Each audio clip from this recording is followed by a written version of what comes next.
In any case, it seems to me that this project will have as its principal aim the need to heal the rupture between self and society that has been introduced in our world. We've lived through an experiment in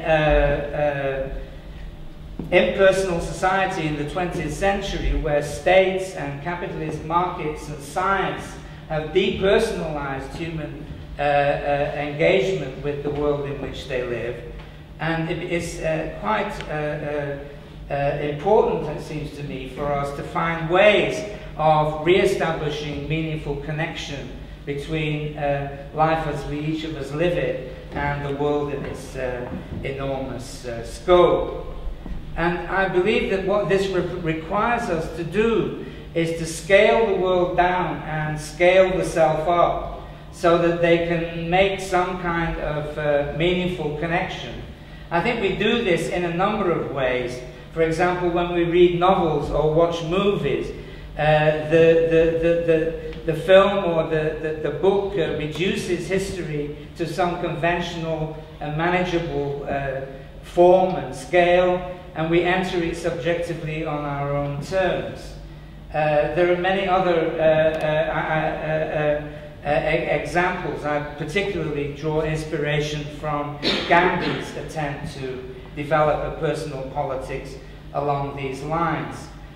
But what I have in mind in the end by this philosophical anthropology is the notion that perhaps some branch calling itself anthropology, perhaps drawing on people from several disciplines, would help people, students, or the general public to develop a moral, imaginative picture of the world with themselves in it, so that each of us might conceive of as an active project developing a more effective picture of our place in the world and of its relationship to us.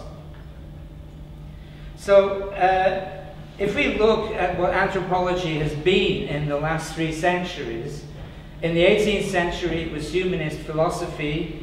In the 19th century it was world history, evolutionary world history, and in the 20th century, as we all know, it has been predominantly ethnography. It seems to me that the conditions that I've been seeking to draw your attention to as they unfold in the 21st century will require anthropology to move on. One of the ways I think we can do that effectively is by developing a more eclectic synthesis. In other words, repairing the breach between the 19th and the 20th century, when the ethnographers repudiated world history as racist and imperialist, which of course it was at the time. And we also need to rediscover our roots in 18th century humanist philosophy.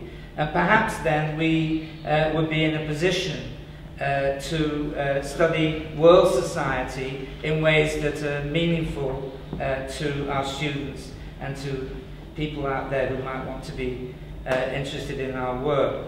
I've been driven into this vision of my work, of the possibility for the discipline I devoted my life to, really as a result of studying money. I believe that it is money's ability to move at will between the most immediate and concrete aspects of our existence and the most inclusive levels of our human association that has forced me to develop a notion of anthropology adequate to what it is.